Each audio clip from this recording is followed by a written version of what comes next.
여러분 안녕하세요. 오늘도 사회 수업인데 오늘은 복습을 한다기보다는 복습하면서 다른 마인드맵 잘한 친구 거 한번 우리 같이 봐보도록 할게요. 오늘 복습 한번 해볼게요. 전 시간에 우리 배운 거 한번 복습해 볼게요. 자, 잘 보이나요? 잘 보일 것 같아. 요 친구가 잘한 거는 뭐냐면은 구조가 굉장히 보기가 편해요. 막 이렇게 연결 많이 하는 것도 좋은데 구조가 편해가지고 다시 보기도 좋지 않을까라고 해서 가지고 와봤고, 이 친구는 검정색으로 글씨를 쓴 다음에 빨간색으로 포인트를 줬어요. 우리도 한번 같이 복습해 볼게요. 이웃나라의 자연환경과 인문환경. 중국이에요. 서쪽에서 영토가 넓다. 다양한 지형이 있고 다양한 기후가 있고, 서쪽에서 동쪽으로 갈수록 지형이 낮아진대요. 동쪽 지역이 항구 대도시, 그러니까 땅값이 비싸다는 얘기. 상하이가 대표적이고요. 인구가 가장 많은 나라 중국. 여러 가지 산업이 발달돼 있다라는 거. 고비사막, 그 다음에 시장고원, 상하이 요렇게 또 썼네요. 자, 그 다음 볼게요. 일본은 4개의 큰 섬으로 이루어져 있다. 3,000개가 넘는 작은 섬으로 이루어져 있다. 그래서 뭐 생선류가 굉장히 발달했겠죠. 바다로 둘러싸여져 있으니까. 산지, 화산, 지진으로 또 유명하죠. 산이 우리나라가 70%인데 일본은 그거보다 좀 더 높은 퍼센트로 산이 발달되어 있고, 또 화산도 있고요. 후지산 하면 또 화산이 뭐 되네 안 되네, 제가 날렸네 안 날렸네 뭐 이런 거 있고, 그리고 대표적인 지진이 많이 발생하는 지역이고 습해요. 여름 되면 진짜 습한데 일본 여행 가본 사람들은 이 습함을 온몸으로 느끼고 올 수 있어요. 공기가 무거운 느낌마저 있다라는 거. 비와 눈이 아주 많이 온다. 여러분 겨울에 삿포로 여행 가면 눈이 정말로 무릎까지 차 있는 데를 걸을 수 있어요. 자, 수입과 수출이 편리한 태평양 연안의 공업 도시들, 뭐 도쿄도 있고요, 뭐 오사카도 있고, 뭐 여러 가지 도시들이 태평양 연안에 발달돼 있다라는 거죠. 조금 빼먹은 것도 있지만 너무 잘했어요. 후쿠시마현이 지진이 크게 나가지고 쓰나미 맞아가지고 그 원자력 발전소가 문제가 된 케이스가 있죠. 그리고 아수산도 그렇다라는 거고. 자, 그다음에 러시아. 영토가 가장 넓다라는 거. 전 세계에서 가장 넓어요. 압도적으로 넓어요. 자, 위도가 높다라는 거. 그러니까 북극에 가깝다라는 얘기죠. 그러다 보니까 냉대기후라는 거. 동부는 고원과 산악지대, 살기가 아주 어렵다라는 거. 서부는 평원이 있다라는 거죠. 서부에 모스크바도 있고 세인트 페테르부르크, 생테부르크 지역도 있다라는 거죠. 대부분의 인구가 서남부 지역에 있다라는 거. 동부 쪽, 그러니까 시베리아 뭐 이쪽은 사람이 많이 살진 않아요. 그렇다라는 거. 블라디보스톡도 뭐 이렇게 발달된 도시지만, 우리 아시아하고 이렇게 무역을 하다 보니까 발달된 도시지만 주요 도시들은 서남부 지역에 있다. 유럽 쪽에 있다라는 거. 자, 풍부한 천연 자원이 있다라는 거. 우랄 산맥으로 유명한데, 우랄 산맥은 아시아하고 유럽을 나누는 산맥이라는 거. 그리고 천연가스가 아주 유명한데, 천연가스 같은 경우는 러시아에 있는 천연가스를 유럽으로 다이렉트로 보내는 가스관이 건설돼 있다라는 거죠. 그런 다음에 오미야콘도 되는 것 같고, 오이미야콘도 뭐 똑같은 거예요. 똑같은 건데 추운 걸로 유명하다는 거고, 겨울이 되면 이쪽 지역에 대한 다큐멘터리가 항상 나오죠. 뭐 생선 파는 모습 이런 것도 나오고 그렇습니다. 우리나라는 중국, 일본, 러시아와 국경을 마주하고 있다. 그러니까 이렇게 다 만만한 나라가 있어요, 없어요? 없다라는 거. 모든 나라들이 이렇게 발달했다는 건 뭐예요? 기후가 그만큼 좋은 지역이다. 이렇게 보면 되겠어요. 여러분 마인드맵 만들 때 색깔도 좀 다양하게 쓰시고 글씨도 잘 쓰시고, 뭔가 요런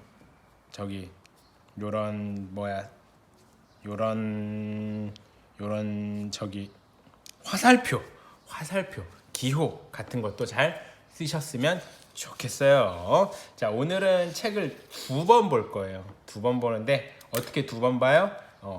이렇게 볼펜을 달리해가지고 2번 볼 거예요. 첫 번째 볼 때는 검정색 볼펜으로 볼 거고요. 두 번째 볼 때는 파란색 볼펜으로 볼게요. 여러분들은 선생님은 동그라미 치고 잠깐 시간을 주면 여러분들은 또 메모도 하시고 선생님이 또 파란색으로 또 동그라미 칠 때는 자기가 메모한 것들 가지고 연결 한번 해보시면 좋은 시간 될 거예요. 공부를 잘했다라는 거는 교과서를 어느 정도 이해했느냐라고 포인트를 두고 공부하는 게 좋겠어요.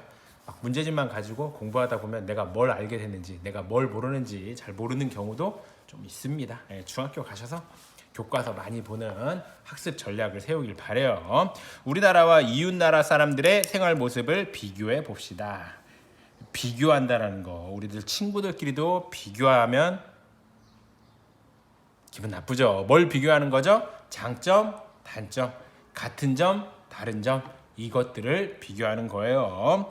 이웃나라 사람들은 언어, 풍습, 의식주 등 여러 면에서, 그러니까 요거를 비교한다라는 거죠. 여러 면에서 다양한 모습으로 살고 있다. 다양한 모습을 설명할 때 요걸로 설명하면 된다라는 거죠. 모든 별로 주제를 정해 이웃나라의 생활 모습을 조사하고 그 특징을 알아보자. 요거 컴퓨터실 가서 조사하면 재밌는데 아쉽네요. 이웃나라의 생활 그리고 막 그 PT 해가지고 발표하고 그러면 재밌는데 아쉽네요. 재밌어요 진짜. 여러분 그거 아십니까? 작년에 캐나다를 조사해서 발표한 여학생이 있는데 캐나다에서 인기 음식 이름이 푸틴이래요. 그래서 진짜냐 했더니 진짜래. 그래서 인정했어요. 인정했습니다. 그래서 모르는 걸 알게 되는 재미가 좀 있어요. 요 단원 자체가. 생활 모습을 조사하고 그 특징을 알아보자. 의생활, 언어, 식생활, 풍수, 주생활. 여기는 뭐가 들어갈까요? 한번 조사해보면 좋겠죠. 여러분 주제 굳이 정하지 않아도 돼요. 우리 모듬은 이웃나라의 문자를 또 조사해본다는 사람이 있네요. 우리 모듬은 이웃나라의 식생활을 조사한다는 사람도 있네요. 언어, 풍습, 의식주 다 들어가네요. 문자도 포함하면 좋겠네요. 65페이지 한번 여러분 메모해 주세요. 다음 페이지 넘어가기 전에 항상 메모해야 됩니다, 여러분. 수업 재미없어요, 지겨워요, 졸려요. 왜 그래요? 그냥 듣고만 있으니까, 그냥 눈만 뜨고 있으니까 재미가 없는 거예요, 여러분. 심장을 펌핑질 할 수 있는 학습 전략을 세우셔야 돼요. 혼자 공부할 때 앉아서만 공부하는 건 옳지 않아요. 서서 공부하는 걸 좀 추천합니다. 근데 좀 허리가 아플 수 있기 때문에 섰다 앉았다, 서서도 공부하고 앉아서도 공부하면 좋을 것 같아요. 여러분들 중학교 가셔가지고 식사 후에 공부하게 됐을 때 졸립다라고 하면 주먹을 잼 하는 것도 좋아요. 왜 그럴까요? 심장을 펌핑질을 해가지고 위로 간 피를 뇌로도 옮겨주기 때문에 그런 거예요. 여러분들 공부할 때 그냥 시간 보내면 안 돼요. 막 최선을 다한다 뭐예요? 온몸을 다 쓰는 거예요. 최선을 다한다 뭐예요? 내가 할 수 있는 모든 가능성을 열어두고 그 가능성을 다 실현시키면서 공부하시면 되겠어요. 만약에 이런 거 했는데 막 냄새까지 맡을 수 있다 그러면 천재 인정입니다. 천재 인정. 65페이지 볼게요. 이웃나라의 생활 모습을 비교해보고 비교한대요. 비슷하거나 다른 점. 비교라는 건 비슷 아니면 다른 점. 근데 비슷하거나 다른 점을 우리가 어떻게 해야 돼? 존중해야 돼요. 자, 이웃나라의 문자, 우리나라의 표지판, 중국의 표지판, 일본의 표지판. 표지판을 보면 뭔가 알 수 있나 봐요. 한글, 중국어, 일본어가 있다라는 거죠. 중국과 일본의 간판은 매우 비슷하다. 일본이 중국의 한자와 한자 일부를 변형하거나 간단하게 만든 가나를 사용하기 때문이다. 중국은 뭐예요? 한자래요. 일본은 뭐예요? 가나래요. 일본어는 소리는 다르지만 중국과 같은 글자를 쓰는 경우가 많다. 우리나라에서도 한자가 표기된 안내판을 볼 수 있다. 또 우리말에는 한자어가 많다. 또 한자어가 많대요. 우리나라는. 이처럼 우리나라와 중국, 일본이 한자 문화권이래. 우리는 한자 문화권이래. 중국, 일본, 우리나라, 대한민국은 한자 문화권에 속하기 때문에 한자를 많이 쓴다는 거죠. 속한 까닭은 지리적으로 가까이 있어 오래전부터 활발하게 교류했기 때문이래요. 그렇구나. 지리적 조건 때문에 교류했으니까 우리가 한자 문화권으로 같이 묶인 거죠. 옛날에는 중국의 문화가 핫한 거예요. 아주 핫한 문화. 그 핫한 문화를 우리가 수입해가지고 또 어느 나라로 수출했어요? 일본으로 수출했습니다. 그러다 보니까 중국, 대한민국, 일본은 한자 문화권이 된 거예요. 왜냐? 같은 책을 본 거예요. 같은 노래를 듣고 같은 공부를 한 거죠. 네, 같은 종교도 갖게 되고 그렇습니다.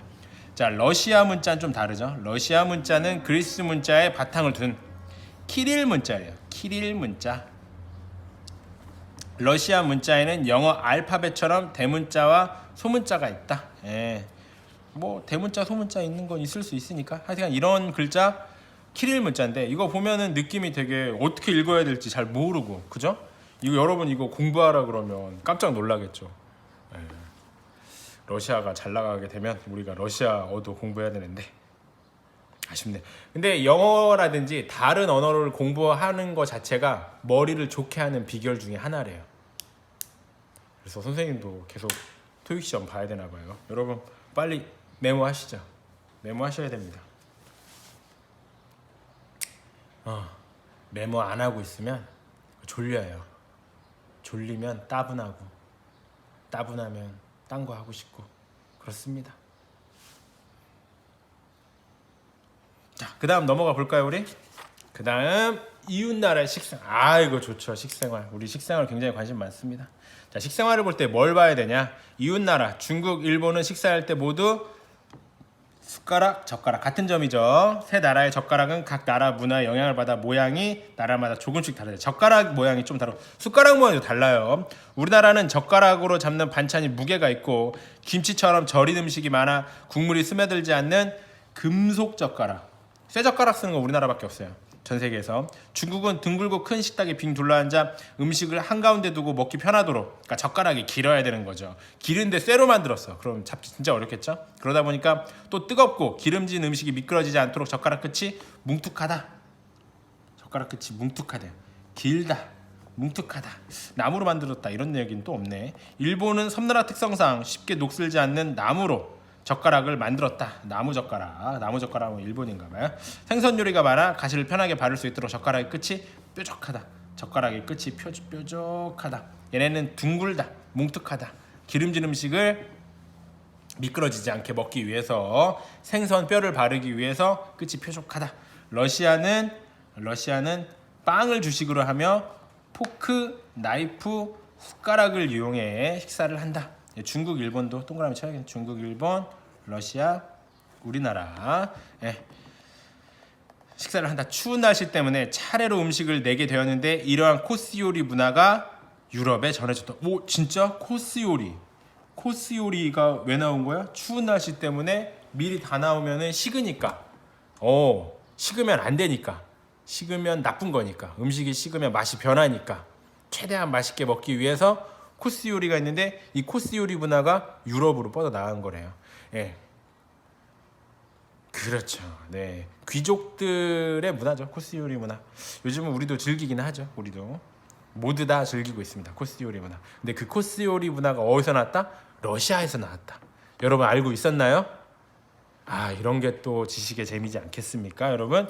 이제 메모하시고 계시죠? 중국과 일본의 생활 모습은 우리나라 비슷한 부분이 많다. 지리적으로 가까워.